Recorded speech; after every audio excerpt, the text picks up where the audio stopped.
Why should international experience be limited to those with time, money, or the physical ability to travel?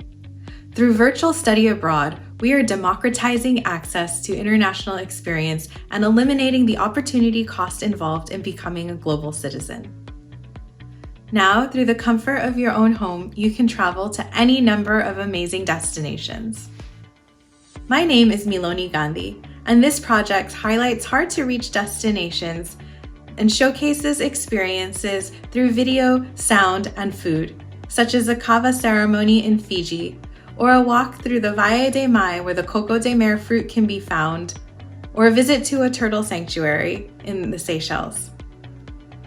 Using a multi-sensory approach to supplement a traditionally text-based syllabus, this course involves learning by doing, making international experience accessible to all.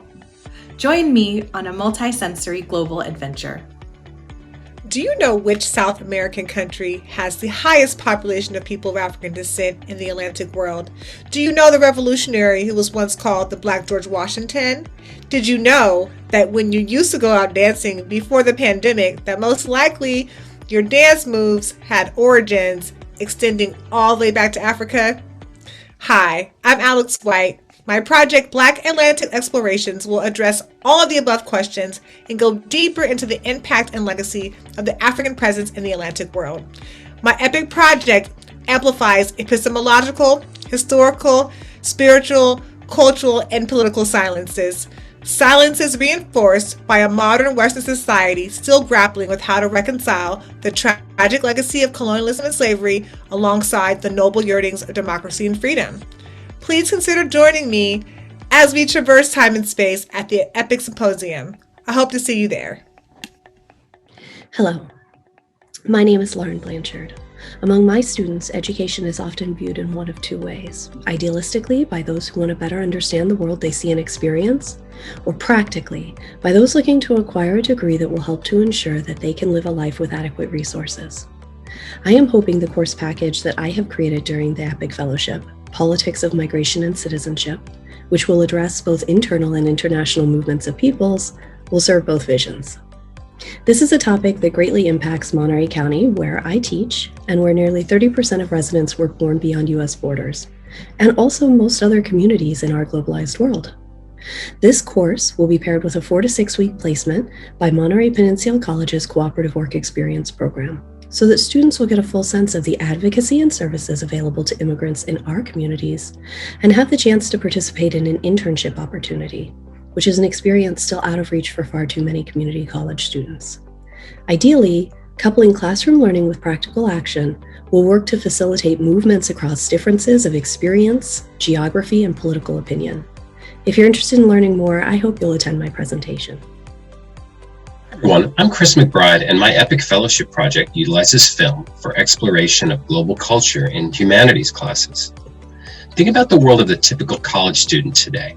It's full of video with far less emphasis on the text as tool for communication. Therefore, through the investigation of international films, students will work with a popular medium to extend their understanding of global cultures, world history, and international politics. My curricular units focus on two areas. One is post-colonial studies and Ousmane Sembène's 1966 La Noirde, a film that examines the tragic demise of a Senegalese woman brought to France as a housekeeper in the 1960s. The second half of the project explores world religion through Greg Barker's 2011 film, Quran by Heart, which follows young people from predominantly Islamic nations in their quest to recite Quran passages at an annual competition. I'm looking forward to sharing my work and its classroom applications with you at the annual EPIC Symposium. Every film is a foreign film to someone or in some way. The 1980 Stanley Kubrick movie The Shining is set in Colorado. It was inspired by a hotel in Yosemite. The interiors were shot in England. The exteriors were shot in Oregon. And there's some aerial footage from Montana. So where is the film from? I'm Edward ONeill, and I teach a course for Lake Tahoe Community College on world cinema since 1965. For the past 6 months, with the help of a dozen other community college teachers and some very expert Stanford faculty and staff, I've been rethinking my course. How can I help my students think globally? Social media now connect us instantly around the globe. So global also means the complexities of place and image on a networked planet. If you'd like to hear about my plans for the course, you can come see my talk or visit the Stanford EPIC website. Thank you. How long do you look at an image on Instagram? 20 seconds, maybe just 5 seconds, or 1 second? Today we are so bombarded with images, but how do we learn more about them and make them more relevant in today's digital culture? My name is Lisa Vitala, and I'm an associate professor of art history and visual and cultural studies at Cerritos College in Norwalk, California. In my presentation, I'll be exploring a new web-based technology called MIS that was developed by the Stanford Libraries using the Mirador IIIF viewer. With this new technology, images are no longer static, but invite engagement and annotation. I'll be sharing a MIS digital project where I compare and annotate images from Stanford's Ruth Asawa archive. Ruth Asawa was a beloved Bay Area artist, but she was born in Southern California, specifically in Norwalk, where my community college is located. To learn more about MIS and the Ruth Asawa archive, please attend my talk. Thank you. COVID has ripped open a rupture. It's been grinding out daily now for over 2 years across the globe. It's been a crisis and it's led to trauma, and it's changed us locally and globally. I'm Holly Piscopo, history professor at Sacramento City College, and through this year's EPIC program, I've created a project in 2 parts. First, for my history courses, I've designed a collaboration with SESTA's Life in Quarantine project. Here, my students act as both historians and online content creators. They conduct an interview of someone in their community, and then they connect that local story into the global stage. Second, I have put together a toolkit for faculty on educating with ethics and empathy within and coming out of a global crisis. In my upcoming talk, I will share the online work that my Scholar Creator students have produced and some grab-and-go pieces from the toolkit, as well as my strategies on how to evaluate if this project is actually effective in globalizing the community college experience. Thank you.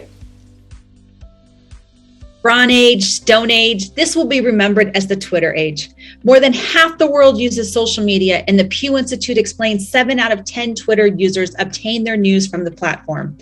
Hi, I'm Kristen Hike, and I'm a practitioner of active learning. In my seminar, learn how Twitter provided the modality that connected students to the world of international relations.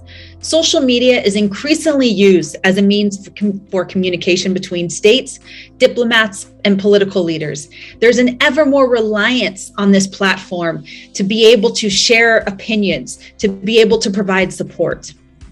In this globalized world, understanding political dynamics is essential. By the time students complete this course, after monitoring several political actors from a selected country, they will have an improved understanding of international relations, the global community, a more developed political voice, and hopefully, just hopefully, an increased interest in engaging and exploring this world on their own. Twitter provided the conduit, while international relations provided the purpose. The best way to tell you about my project is to tell you how I came up with this idea. I'm Tom, and I teach undergraduate history courses at my local community colleges for the past 10 years. While working on my graduate history degree, I came across some interesting books and readings. Not strictly history narratives, but some intriguing monographs on topics of Pacific indigeneity, colonialism, hegemony, structures of powers, identity, and social justice. These topical areas do not typically run in a regular history class, but they are heavily emphasized in ethnic studies courses. And most ethnic studies courses introduce and analyze these issues in a domestic setting of, let's say, California and the United States. So I started thinking, what if a typical ethnic studies course could be reimagined and presented as a global ethnic course where all these topical principles of indigeneity, migrations, colonialism, climate, and power could be scaled up beyond our locality? Over the past month, I have been committed myself to the task of creating a short 8-week-long online or residential course that reflects all these topics on a global scale. So it's just not local issues of race, migration, and justice, but it's a global village of issues. Thank you.